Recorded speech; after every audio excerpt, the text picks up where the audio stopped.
You guys voted, we listened, and now we're going to do an engine swap that you're asking for. Welcome to VTEC Academy. You're about to get schooled. The votes are in.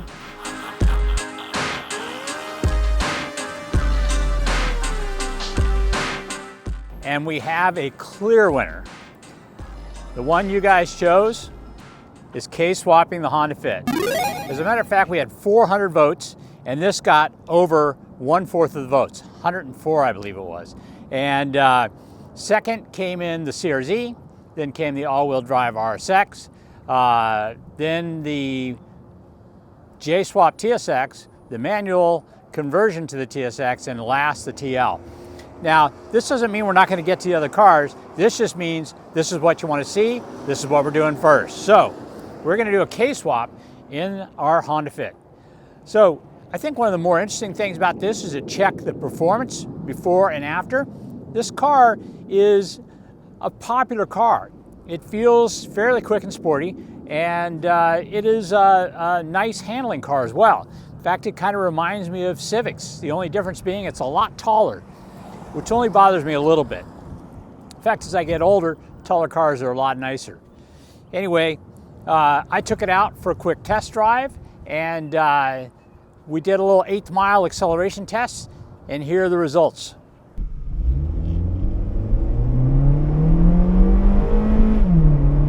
Two hours later.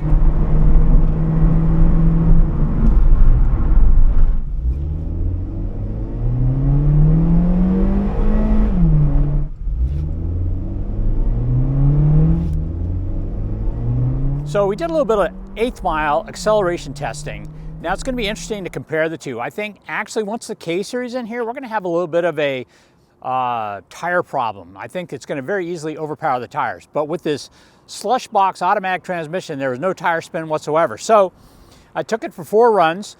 The little piece of road I have has a slight incline, so you can tell times are better on one side than the other. Another thing you can tell is as the car got warm, time started going down. So we started off with just under 12 seconds with our 8th mile acceleration, and car felt pretty sporty. But I have to tell you, once it gets going about 40 miles an hour, the acceleration really starts to slow down. Just not much going on after that. We did our 4 runs. It was just under 12 seconds. Then it was probably about 12:10, and then again, right around 12 seconds flat, and then we had about a 12.75 mile, or 8th mile, sorry. We're going to be doing the same testing once we get the K-Series in here, and I think the big difference we're actually going to find is going to be in the mile per hour we saw at the end of the test. So on the first run, we were just shy of 50 miles an hour at 49.65, and then for our second time out, let's see if second time out on the slide uphill, we're at 48 miles an hour.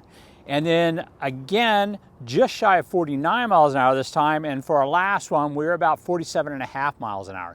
So as the car warmed up, it got a little bit slower. But I think when we put the K-Series in here, because we're going to have a little bit of a traction problem, the real difference is going to be in the mile per hour. I expect to see something well over 60 miles an hour each time with the K-Series. And we will actually be taking it to the drag strip once we get the new engine in, as well as the track. So the engine is okay, but it's kind of anemic once you get going above 40 miles an hour. It really just doesn't want to accelerate after that. It feels quick coming off the line, but fast, yeah, definitely not. As far as handling goes, I really like the way the car handles. It's a little bit odd sitting so high in the car, but they have the gas tank right underneath the front 2 seats. But other than that, it feels really sporty and kind of fun to drive. A lot of people really like this car. In fact, it's a very popular car with the Grid Life Sunday Cup. My original plan was actually to do a manual conversion in this and run it in Sunday Cup a little bit before we did the engine swap. But unfortunately, you guys ruined that. Okay, we got the Fit in here on the lift, and one of the things I wanted to do was actually weigh this car with this engine in it so that when we put the K-Series in, we can do a comparison. Now, This car is not a manual, it's an automatic, so it's not going to be a total apple to apples comparison, but this car has AC, the new engine, I plan on putting AC on that one as well. So, and there are far more automatics available than there are manuals, so I'm pretty much thinking that this is going to be indicative or representative of a swap that might happen out in the wild. So we have here the engine. I've got my scale set up, so I'm going to drop it down on the scales real quick, jump in on the seat. I'm going to weigh it with myself in there because I'm also kind of curious what the balance is with the driver in the car and what changes when we put a K in it.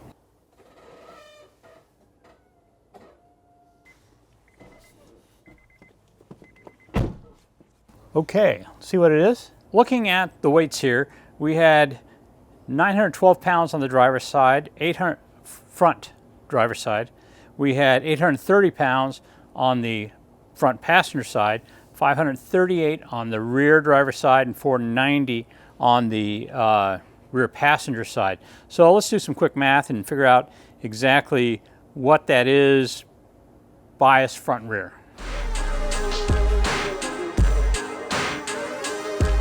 I could add it myself, but if I made a mistake on the internet, I'd never live it down. Looks like we got about 63% of our weight in front right now. I imagine that's going to go up a little bit with the K series, hopefully not a whole lot. I'm hoping that the automatic transmission is kind of a pig, and that explains why it weighed so much on the driver's side. It certainly can't be me. We'll wait again after we get the engine in, but right now we're pretty much ready to start taking the motor out. Okay, actually before we get started pulling the engine out, I'm going to kind of go over a quick parts list. Now this parts list is just kind of off the top of my head based on having done a lot of swaps in different cars. So just kind of let you know, we're starting off with the K24 Z3. That's the TSX motor. That's 205 horsepower. We're hoping to get the full 205 horsepower out of it. We also have the Acura TSX 6-speed transmission. No LSD, but this car is not really going to be a track car yet. So we can always put an LSD in it later. The ECU I'm using is going to be an Accord ECU. I happen to find a 2010 Accord EX ECU. That should actually get us about 190 horsepower out of this engine without, just on a base tune. I'm hoping though, by using a K-tuner, I'll be able to actually eke a little bit more horsepower out of it with a tune. The reason we're using a K-tuner, by the way, is there is no Honda tuning solution for the Accord ECU, so it's not a question. Oh, and the other reason I'm using the Accord ECU is because the AC system on both the Accord and the Fit uses the same type of control. It's more of a climate control thing with some of the decision making going through the computer on the TSX ECU, so I wanted to avoid using that. And I believe the 2012 SI is the same way. By the way, if you're trying to do a carb legal swap, then what you're going to want to do is make sure your ECU's from at least the same year as your car is. Don't want it any older than that, because that usually, they frown upon that a little bit. All right, so beyond the ECU, obviously we're going to have Hasport mounts. They're the ones that make mounts for this particular swap. We're using the ZFK3 mounts. Those will work with the K24Z motor we're using and with that second gen TSX transmission we're using. Next is the axles. Hasport makes axles specifically for the swap. They're actually made for using the longer Accord intermediate shaft, which is what you use on this engine. This engine is set up so that if you try to use the SI shorter shaft, you wind up having to cut one of the ears off the bracket that mounts the intermediate shaft to the back of the block, and that's not so good. It weakens it. I mean, I know people that have been racing on a setup like that, but it's just easier to use the Accord one, and we have an abundance of those actually. They came in 2012 SI, the TSX, and the manual Accord, so there's quite a few of them out there. Exhaust. Now the exhaust goes over top of the subframe on this car, so you can't use the TSX one, you can't use the Accord one. I'm going to use a 2012 Civic SI, probably aftermarket one, unless I can find a 2012 SI stock one. I might have one, but I'm not sure. I have to look through all my parts. The engine harness is the same one that came on this, the TSX harness. those engine harnesses are probably all the same, whether it's in a cord with a K20Z or it's a 2012 SI. Those, I think they're all pretty much the same. I don't think there's any difference. Maybe a pin or so on one of the ECU plugs, but very, very similar. Let's see here. Oh, O2 sensors. So I was actually able to find stock used ones that kept me from spending a couple $100. I like that. They wound up costing me, I think, $80. We're going to be using an Accord AC compressor.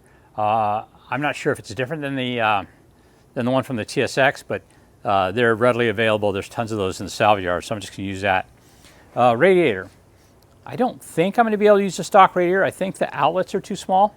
I think these are 1.125". I need 1.25". I could build them up, but I'm just going to look into some of the other radiators and see if something drops right in and has the larger outlets. If not, we'll just modify this one. Radiator hoses, don't know until we get the engine in there. We'll just have to find out what we're going to use. Heater hose the same way. Not sure if what is going to work. Hopefully some Accord heater hoses will work and maybe shorten them a little bit. Fuel line, there again, to be determined. And then of course we have the various vacuum lines and evap lines, stuff like that. Now we have some stuff that's specific to this particular car because this is a manual conversion. So I have a brake and clutch pedal. I have the clutch master cylinder. I have the clutch reservoir, and I have the clutch fluid lines. I also have the TSX slave cylinder on this particular motor. So I'm just going to probably have to make one hose to connect from the lines on the frame to the slave cylinder itself. Might be able to use some stock stuff. We'll kind of see how it works out. There's some other custom parts we're going to have to make too. We're going to need an intake air tube that has a MAF sensor on it. We'll probably just buy some cheapy eBay one and chop it up and make it work. The reason the SI and the Accord ones don't work is it puts the airbox way over here where the ECU is right now, and there's really no room for it there because of the headlight and stuff. So there might be with a custom airbox, but it'll be easier just to make more of a short ram and keep the air cleaner pretty much where it is on this car. Adapter harness. So adapting from this chassis to our new TSX harness, I might be able to just rewire the TSX harness. I'm going to try that first. If that doesn't work, we'll make an adapter harness, and either way I do it, I'll post that information up online. And then of course, we're going to have to get a new exhaust. The exhaust on this car is pea shooter size. It's fine if you're making a blowgun or trying to drink a Coke, but it's no good if you're trying to make 200 horsepower. So I think I need something at least 2.5 inches. So I'll look through what's available and see if there isn't some mandrel bent tubing that's already that size. If not, we'll have to do something custom. But that's basically the outline of the swap in a nutshell. And we're going to get going here and get this thing out so we can start putting the new one in.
And spurt fuel on me, please.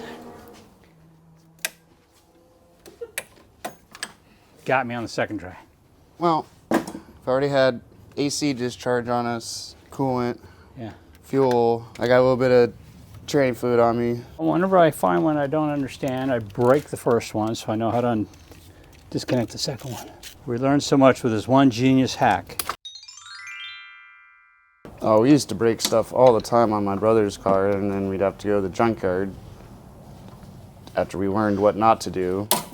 Then I came up with the epiphany, hey, why don't we go to the junkyard first and break there. the junkyard first, and then go implement the knowledge onto our good car? Genius. Yeah, who'd have thought? It was going to the harness, Mm-hmm. heater core hoses, fuel, Vacuum, booster, purge. purge. We're good. I think we're good.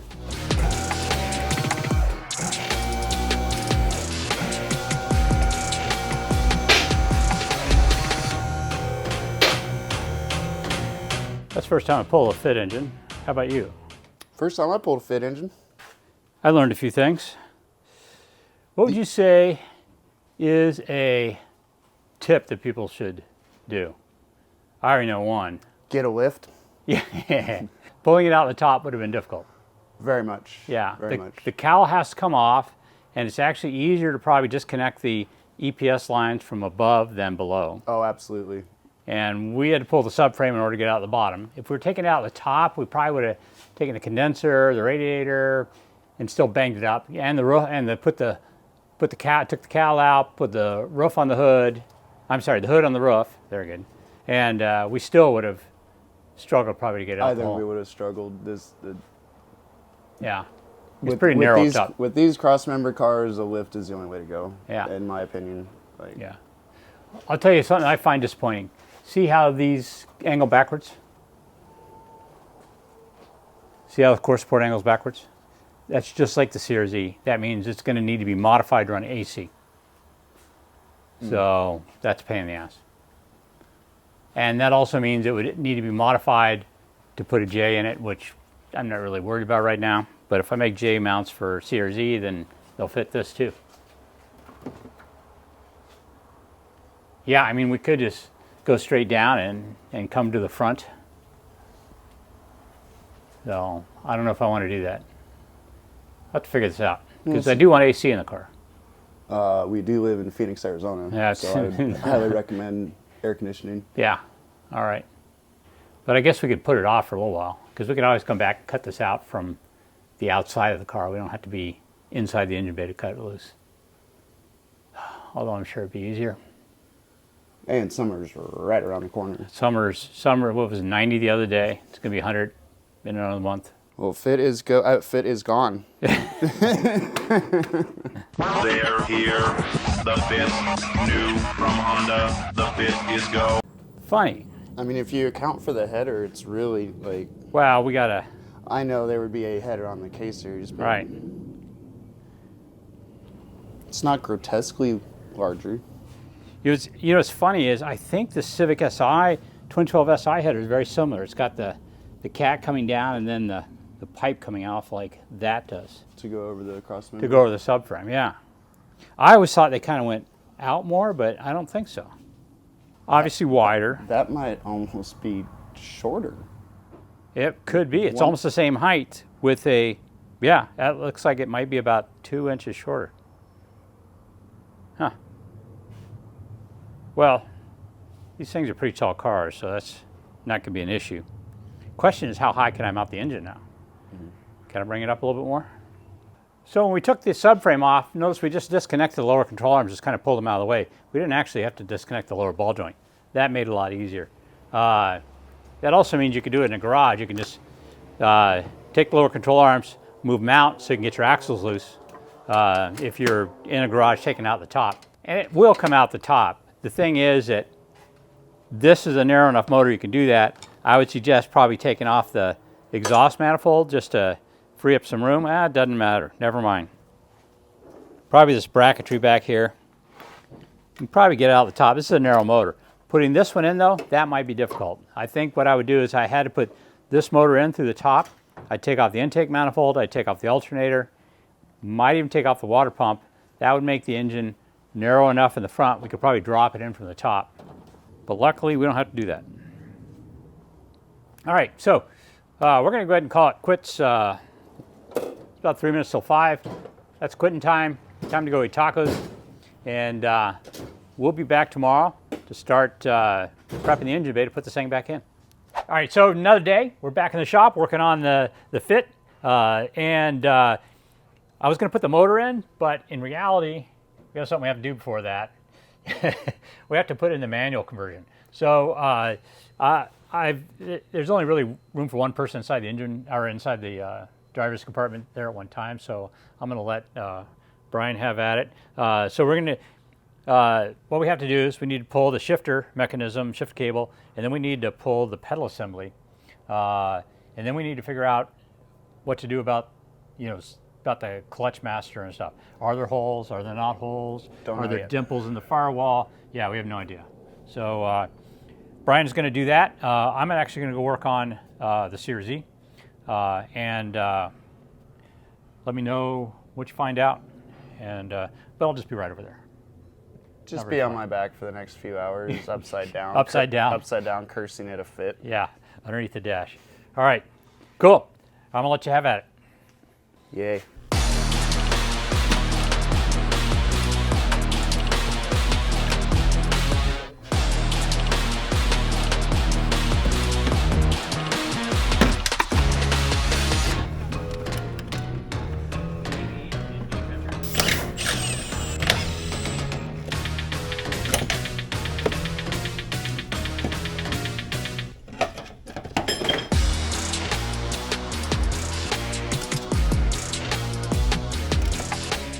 So we took out the automatic stuff, not a whole lot, I mean, other than wiring, which is actually going to be a little bit more of an ordeal than the stuff.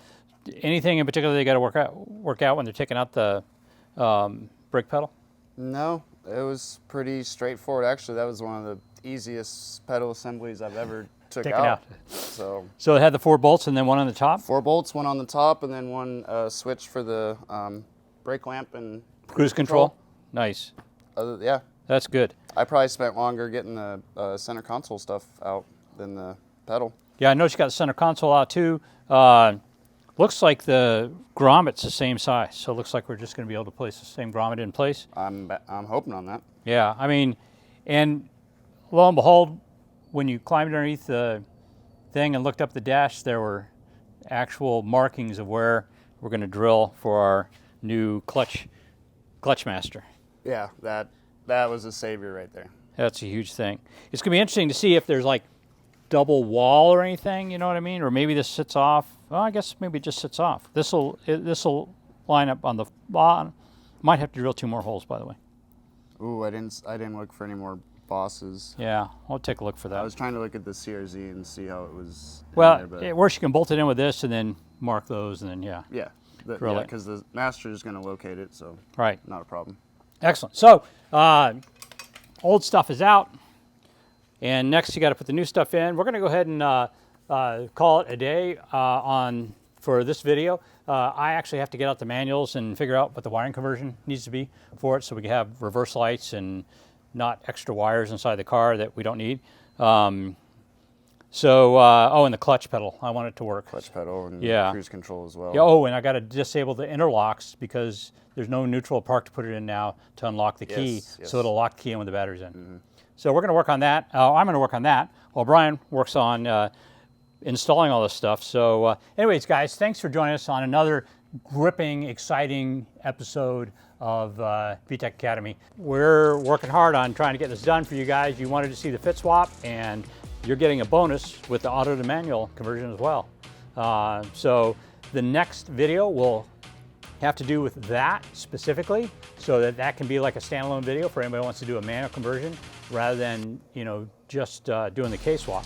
So anyway, guys, thank you very much for joining us again, and thanks for clicking on us. And please, if you know somebody with a fit, they want to do an auto to manual, why don't you share this with them and let them know what's going on.